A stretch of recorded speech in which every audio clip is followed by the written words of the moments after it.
ఒక ఊరి అవతల శివాలయం ఉంటుందండి.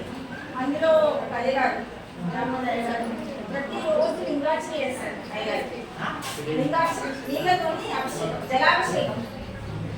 లింగం అర్చన చేసినప్పుడు జలాభిషేకం చేసి లింగార్చన చేస్తారు కదా. అయితే అక్కడ అప్పుడు పాతకాలంలో బాబుకు వెళ్ళి నీళ్ళు తెచ్చుకోవడం ఉండేది. బాబులు కానీ ఇంత ఫెసిలిటీస్ లేవు కదా.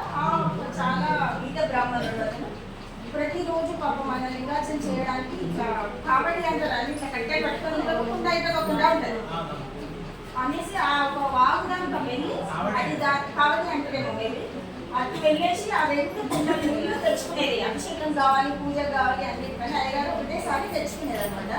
ప్రతిరోజు 2 కుండలు అలా వాటర్ తీసుకుంటే ఆ 2 కుండలలో ఒక కుండకి హోల్ పడుతుంది, ఇంకో కుండ నిండుగా ఉంటుంది. సరిపోతాయి నీళ్ళు. 2 కుండలు ఇలా తెచ్చి వస్తూ ఉంటారు రోజు.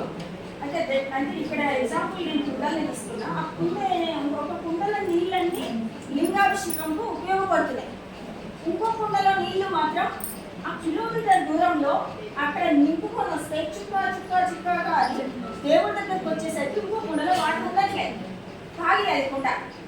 అప్పుడు ఆ కుండ ఎంత బాధపడుతుందంటే, పరమేశ్వర నేను ఏం పాపం చేసిన పరమేశ్వర, అక్కడ నుండి వాటర్ తెస్తే నాలో ఒక్క చుక్క కూడా నీకు అభిషేకంకి వస్తలేదు, ఎందుకు ఇలా, నేను పనికి రానా, నేను వేస్టా, నా బలిగా వేస్టా అనేసి శివుడిని వేడుకుంటుంది. వేడుకుంటే శివుడు అంతకుందే సమాధానం ఇవ్వడు కదా, పూజారినే అడుగుతుంది. అంటే ఇక్కడ కుండలు మాట్లాడతాయంటే మాట్లాడతాయి, మనం తీసుకుంటే పూజ అని అడుగుతుంది.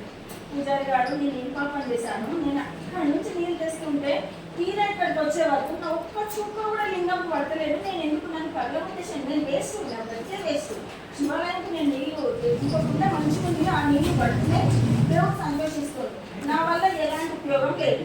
ఎందుకు అంటే పూజారి ఇచ్చిన సమాధానం, కుండలో అక్కడి నుంచి నేను నీళ్లు తెస్తున్నప్పుడు దానిలో పూల వనము ఇటుకున్న అయ్యగారు దేవుడి పూజ కోసం పూలు పెట్టుకుంటాడు. ఆ చుక్క నీళ్లు పూల చెట్ల మీద పడి పువ్వులు పూస్తున్నాయి. ఆ పువ్వులు నేను రోజు శివుడికి పెడుతున్నా అంటే నీ బతుకు ధన్యమైపోయింది. నీ నీరు ఏదో ఒక రకంగా శివుడికి చేరింది కదా, నువ్వు ఎందుకు వేస్ట్ అనుకుంటావు అని మన పిల్లల్లో ఎంకరేజ్మెంట్ చేయడానికి అందరూ ముందుకు రాకపోవచ్చు. ప్రతి వాటిలో ఖచ్చితంగా ఒక టాలెంట్ ఉంటుంది, మనం ఎంకరేజ్ చేయాలి. ఇలాంటి కథలు చెప్పి నీళ్ళప్పుడు ఏదో ఉంటుంది నాన్న ఉద్యోగించో ఏదో చేసి మనం ఒక్కసారి ప్రేమగా మనం దగ్గర తీసుకున్నాం అనుకోని నెక్స్ట్ టైం వాడు తెచ్చిపోతాడు. పిల్లలు అమ్మ టీచర్ నన్ను తెచ్చుకుంటుంది, ఏదో ఉంది నాలో, ఏదన్నా వాళ్ళలో ఉన్న దాంట్లో ఒకటి తీయడానికి ప్రతి మనిషిలో టాలెంట్ ఉంది అనడానికి ఒక చిన్న కథ.